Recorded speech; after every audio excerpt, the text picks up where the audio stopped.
Popular left-wing Twitch streamer Hasan Piker stirred up controversy online while on a trip in China. Piker and his group were attending the flag-raising ceremony at Tiananmen Square in Beijing on Tuesday. The famous ceremony is attended by tens of thousands of people every day.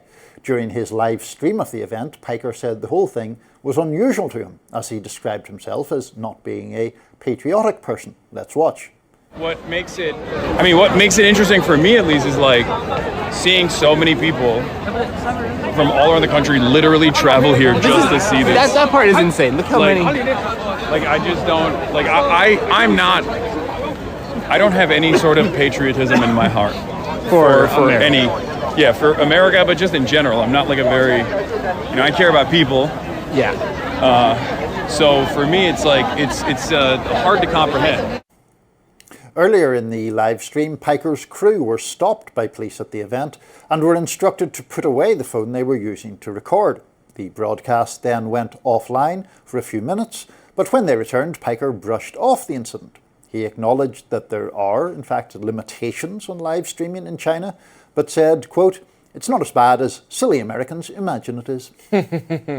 Piker was ripped by conservatives for downplaying the incident and for his comments about not being patriotic. Right-wing influencer Isabella DeLuca wrote on X, "Hasan Piker says in China, I don't have any patriotism in my heart for America.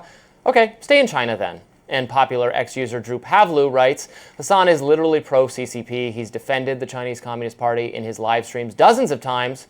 Hilarious. I think this is a fair enough. He is just so disparaging of our great nation and any infringements on his precious liberties, and which he should be, disparaging of infringements on his liberties. But then he's in China, I'm sorry, I don't care what the left thinks about this, a much more repressive country than ours.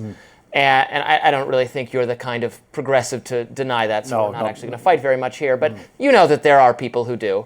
And they literally tell him to stop filming, and he doesn't care. If anyone in America told him to stop filming, or like a cop tried to say, no, he would go ballistic, which is fine, which he should. We can all be object to, that kind of censorship. But then China, it gets shrugged off. Maybe it gets shrugged off because he doesn't want his streams taken down there or whatever. I don't know, but it's I get annoyed by that. I'm not someone who feels like a need to be like rah patriotism all the time either. That can be a cover for actually bad foreign policy ideas, as we learned in the aughts. But when you then downplay the harms of a much more repressive regime, then I start to feel a little patriotism twings at my heartstrings. Yeah. Is that fair? It is. Well, it is fair. I agree with you more about the China element than about the patriotism, because I would defend him a little bit on what he said on the patriotism, because the right-wing commentator portrayed it as purely sort of anti-Americanism. And to me, what he seemed to be saying was he's just not one of those people who is demonstrative in a sort of flag-waving sense about patriotism. And, I would largely share that. I mean, before I came to this country, when I was living in Ireland, I wasn't one to wrap myself in the Irish flag, or I've always disliked St. Patrick's Day, for example. So I can understand people, excuse me, who just, their view of patriotism is different from that.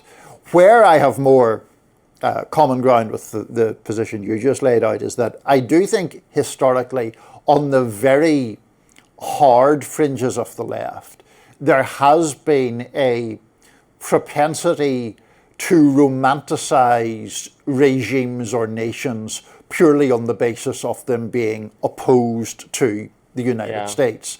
And so, obviously the Chinese Communist Party is one example of that. Years and years ago, I remember being covering as a journalist some very left-wing event in New York, and that guy, Ramsey Clark, he was like an assistant attorney general back in the Kennedy LBJ days, but then went way to the left.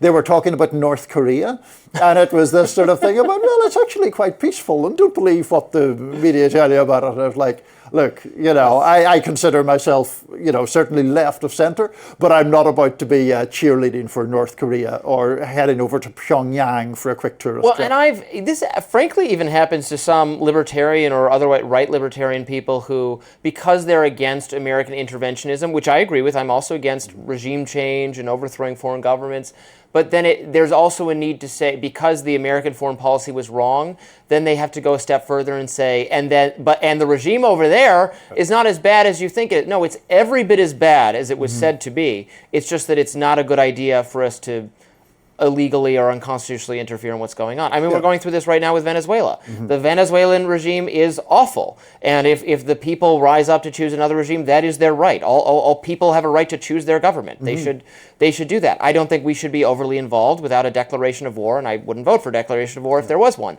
But that doesn't mean, and Tucker is doing that. He was making excuses for them the other day. Ben Shapiro brought that up. It was like, he's culturally conservative. Who cares?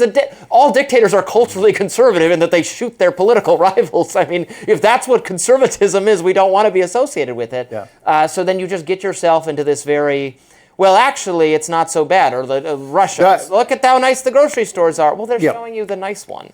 I remember some of this back. I'm showing my. They're showing you the Hanoi Hilton. Right. I mean, I remember years ago these debates happening in advance of the Iraq War, where there were some who were the most opposed to the war, who were like, well, Saddam, whatever. Saddam Hussein was a terrible, terrible person and a terrible, terrible regime. And I thought the best. We didn't accidentally overthrow the Abraham Lincoln of the Middle East. Right, exactly. And in fact, there were some people on the left, I mean, Christopher Hitchens, for example, who was arguing for that war on the basis that you could get rid of this terrible tyrant. And, unfortunately, what happened was not a big success by anyone's standards. But I understand the argument, and I did not at all take kindly to arguments that seemed to sort of minimize Saddam's awfulness.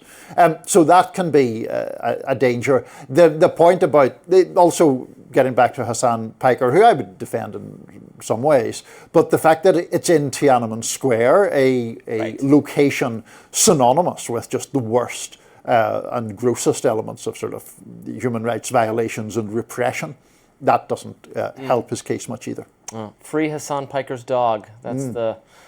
I didn't really follow Doggate, although I know what you're talking about. I think they arrived at what friends of mine have told me is that the evidence that he did shock the dog has become stronger over time. When I last checked in on it, I thought he had not shocked the dog, but that is still an open question. And he vehemently denies shocking the dog. Shocking the dog, yes. Interesting.